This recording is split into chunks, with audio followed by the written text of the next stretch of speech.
صلی اللہ علیہ وسلم، صلی اللہ علیہ وسلم۔ واجب الاحترام معزز سامعین گرامی، آپ کے سامنے قرآن کریم فرقان حمید کی ایک آیت کریمہ تلاوت کی اور سرکار دو عالم تاجدار مدینہ محمد مصطفیٰ احمد مجتبی صلی اللہ علیہ وسلم کی حدیث مبارکہ پیش کی۔ جب انسان دل سے کسی سے محبت کرتا ہے تو اس کی ہر بات، ہر انداز اور ہر طریقے کو اپنانا چاہتا ہے۔ پھر اگر وہ محبت اللہ کے نبی صلی اللہ علیہ وسلم سے ہو تو اس کا کیا تقاضا ہونا چاہیے؟ یہ ایسا سوال ہے جس کا جواب قرآن ہمیں دے رہا ہے۔ قُلْ إِن كُنتُمْ تُحِبُّونَ اللَّهَ فَاتَّبِعُونِي۔ اللہ تعالیٰ فرماتے ہیں کہ اگر تم اللہ سے محبت کرتے ہو،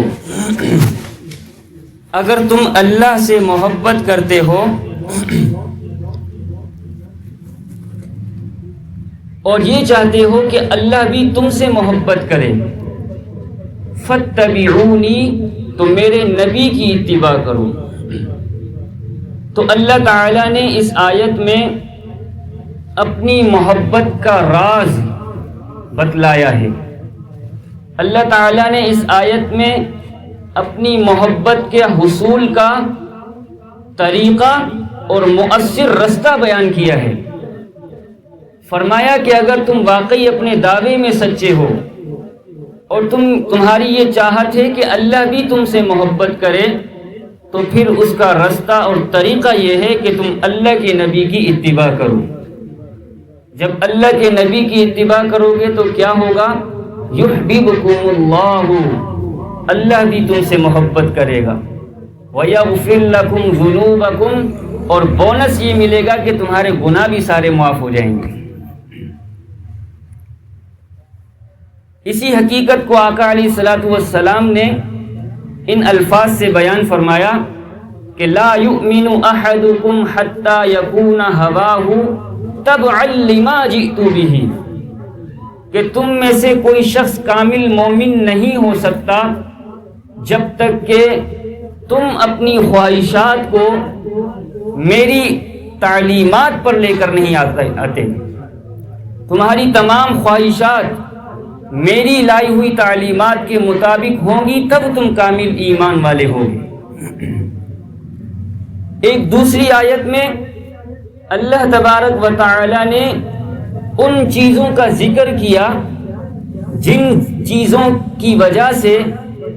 آقا علیہ الصلوۃ والسلام کی تعلیمات پر عمل کرنے سے رکاوٹ بن جاتی ہیں۔ جو چیزیں آقا علیہ السلام کے لائے ہوئے دین کے لیے رکاوٹ بن جاتی ہیں، ان چیزوں کو ذکر کر کے اللہ نے وعید بھی سنائی۔ فرمایا ان کان آباؤکم وابناؤکم واخوانکم وازواجکم وعشیرتکم واموال اقترفتموها وتجارة تخشون کسادها ومساجن ترضونها، کہ اگر تمہارے آباء و اجداد، تمہارے بیوی بچے، تمہارے خاندان،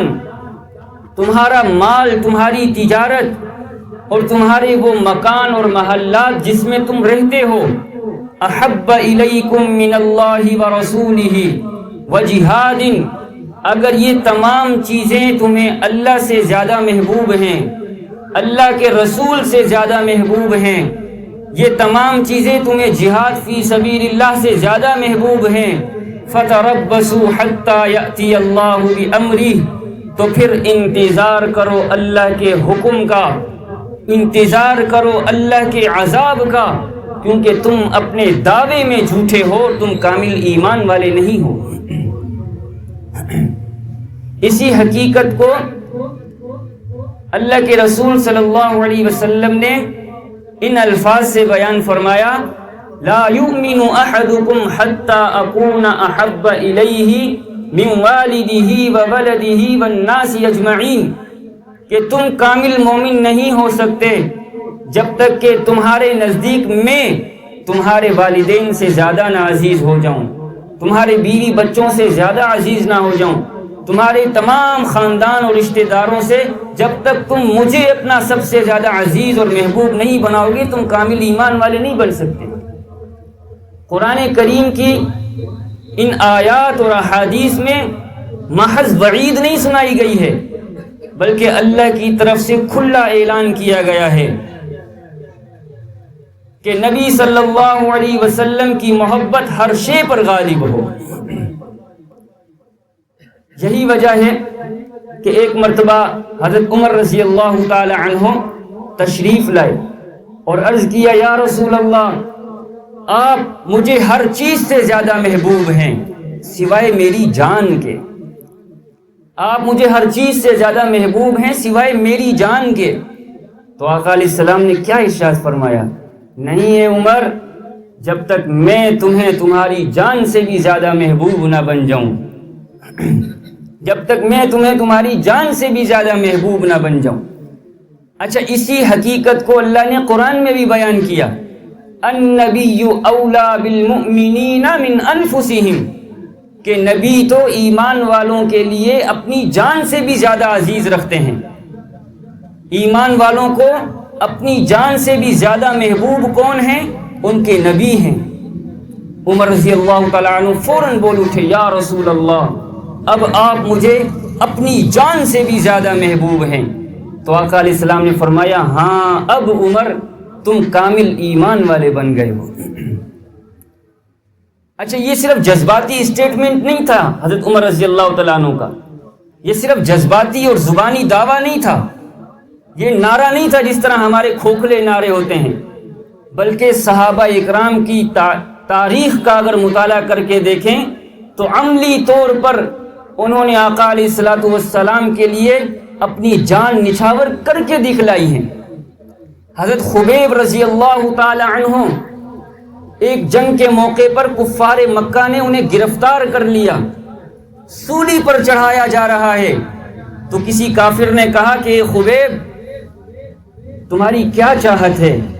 کہ اگر تمہیں آزاد کر دیا جائے، تمہیں چھوڑ دیا جائے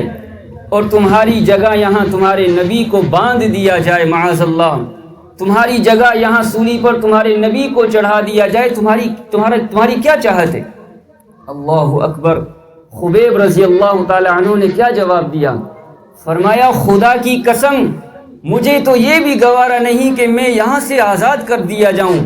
مجھے یہاں سے چھوڑ دیا جائے اور میرے نبی کے جسم پر ایک کانٹا بھی چبھ جائے۔ حضرت زید بن دفنہ رضی اللہ تعالی عنہ، انہیں بھی قریش مکہ نے گرفتار کر لیا اور انہیں بھی دھمکیاں دینے لگے، اور آخر میں ابو سفیان رضی اللہ تعالی عنہ جو ابھی ایمان نہیں لائے تھے، کفر کی حالت میں تھے، حضرت زید بن دفنہ رضی اللہ تعالی عنہ کو فرمانے لگے کہ اے زید، تمہارا کیا خیال ہے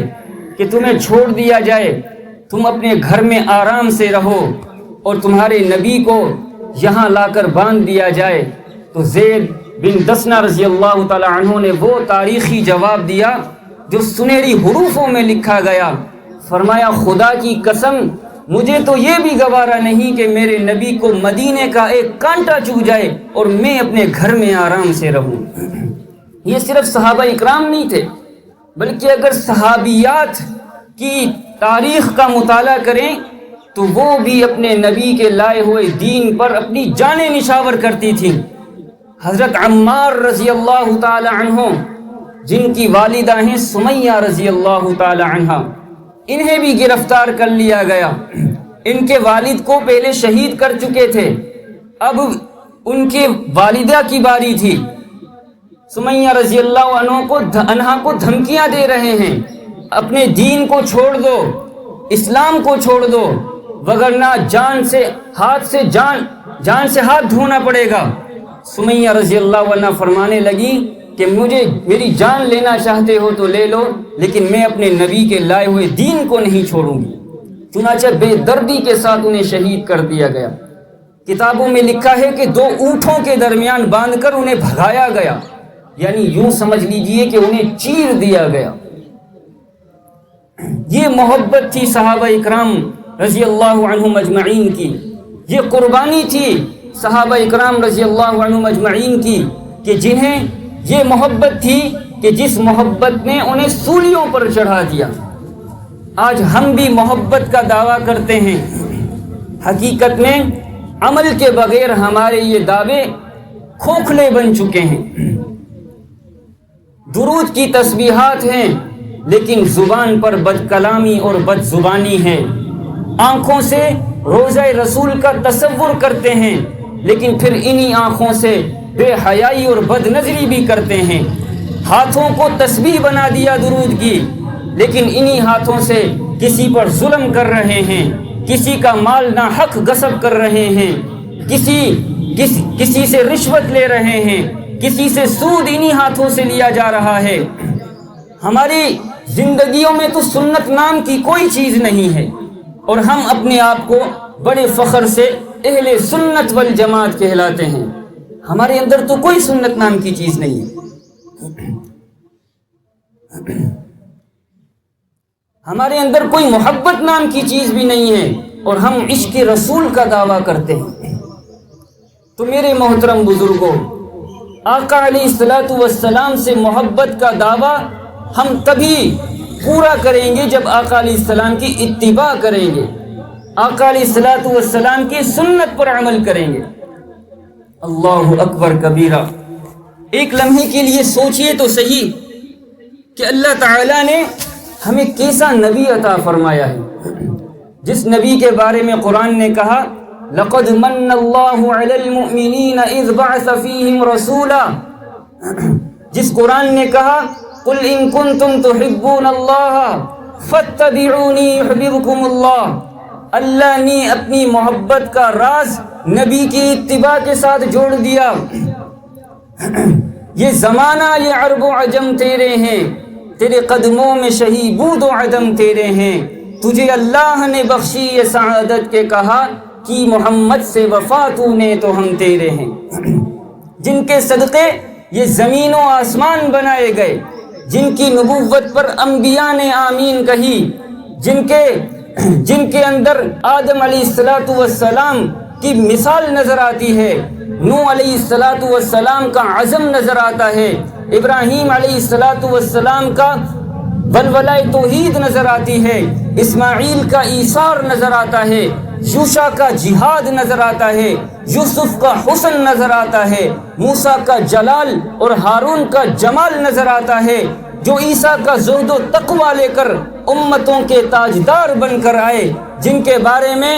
ایک شاعر نے کیا خوبصورت جملے فرمایا وَكُلُّ فَضِيلَةٍ فِي الْأَنْبِيَاءِ تَفَرَّقَتْ فَجُمِعَتْ فِيكَ يَا رَسُولَ اللَّهِ كَمَالًا، کہ تمام انبیاء میں جو فضیلتیں بکھری ہوئی تھی اللہ نے آپ میں وہ تمام فضیلتیں جمع کر دی،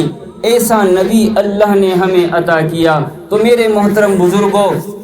ہم دنیا میں کامیابی اسی وقت حاصل کر سکتے ہیں، عزتیں اسی وقت حاصل کر سکتے ہیں جب ہم آقا علیہ الصلوۃ والسلام کی سنتوں پر عمل کریں گے۔ اگر ہم چاہتے ہیں کہ آخرت میں ہماری نجات ہو، آقا علیہ السلام کی شفاعت نصیب ہو، آقا علیہ الصلوۃ والسلام کا پڑوس نصیب ہو جائے، تو آقا علیہ الصلوۃ والسلام کی ہر ادا کو ہمیں اپنی زندگی کا حصہ بنانا پڑے گا۔ اللہ تعالیٰ سے دعا ہے کہ اللہ تعالیٰ ہمیں آقا علیہ الصلوۃ والسلام کی ہر سنت پر عمل کرنے کی توفیق نصیب فرمائے اور تمام تعلیمات اور ہدایات پر ہمیں